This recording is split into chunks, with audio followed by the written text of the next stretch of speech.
Hello, it's Deb again from Stage 2 Health and Fitness. This is just for our health gang. I am in Chicago. We're doing some reconstruction after a flood, so it's hollow sounding in here in the basement, but progress is happening. But I sent you guys a post on frozen shoulders. I am currently suffering a little bit, but I've been doing my work on unfreezing the shoulder. And most of the people never really knew why it happened. It happens to not most women, but it happens to women much more than it happens to men. And partly, of course, has to do with estrogen. That's why they didn't know. They didn't even think to look at the hormones that could affect the joint problems that we eventually have.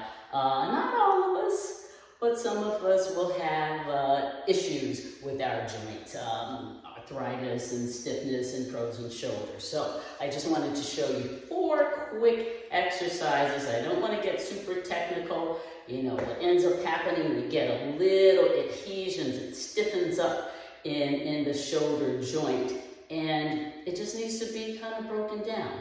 But make sure that that's all it is. I don't want you doing exercises that could harm you, particularly if you have rotator cuff injuries or tears. You really want to make sure that that's exactly what it is. Okay, so the 4 quick exercises that we are going to do. I've got a little lightweight. I've got a 2-pound dumbbell. I've got a band. You can use a soup can. You can use a bottle of shampoo, anything that gives you a little weight that you can kind of grab a hold of. Or you can substitute the band with a towel.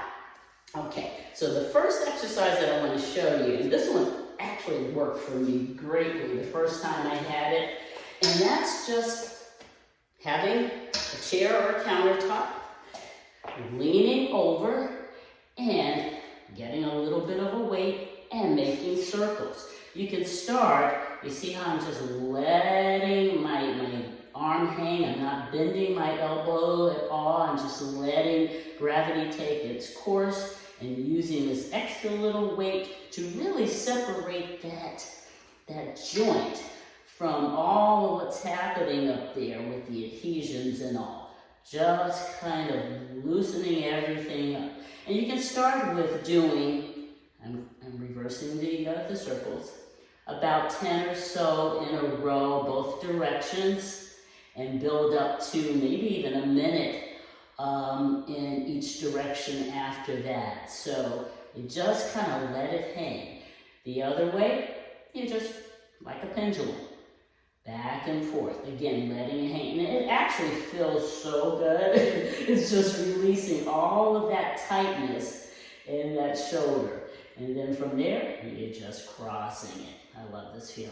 And I tell you, I did this probably for about a month the first time I had it, and it just miraculously went away. I thought it was miraculous, but now I have it again.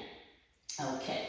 Now, the other thing, one of the other exercises that you can do is, I have a band, I'm holding it knuckles down, it's kind of supine position, and you can just kind of in and out, in and out. And you might want to hold it about 2 seconds here, bringing it back in slowly, holding it and bringing it back slowly. Again, you don't have to use a weight at all for this. You just have to hold and back. And again, you feel that nice stretch. Feel that nice stretch. The other thing that you can do, and for some, if you really are in pain, all I want you to do is go as far as you comfortably can. So the process is, you really want your flexibility to go up here. So you see I don't have any pain going in this direction anymore because I have been working on my stretches. So with this, as a matter of fact, this one is going to be knuckles up grip. Go up as high as you can. If you can get that high, that's fine. If not, if you can only go here, with not having much pain, then stop right there. And you just stop and hold that area. And eventually it'll kind of free itself, and then maybe the next day or week you can go up another inch or 2 or 3, but you really want to get here. And even better, if you've really advanced, bring it back.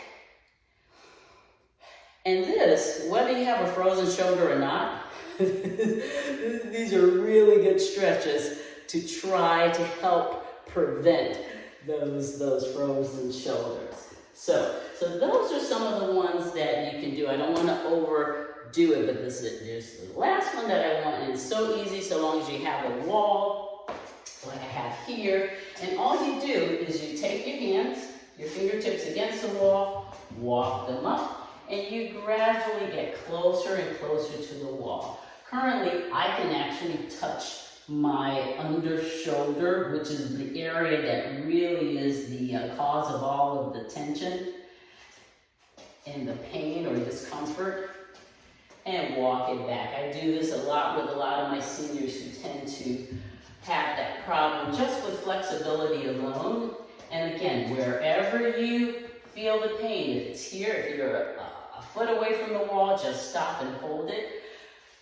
And if you can go a little bit further, and I feel this, I do feel this in my shoulder. It's not painful, but it is annoying. And it's that kind of thing that if you're trying to put on your coat and it's on, that kind of pain, or you're driving, trying to go in reverse, you feel that little pull. A lot of times it could be a frozen shoulder. So try those at home. You know, always check me out online, and we can talk a little bit about this in the OurHealth page. So let me know how it goes, guys. I'll see you soon. Take care.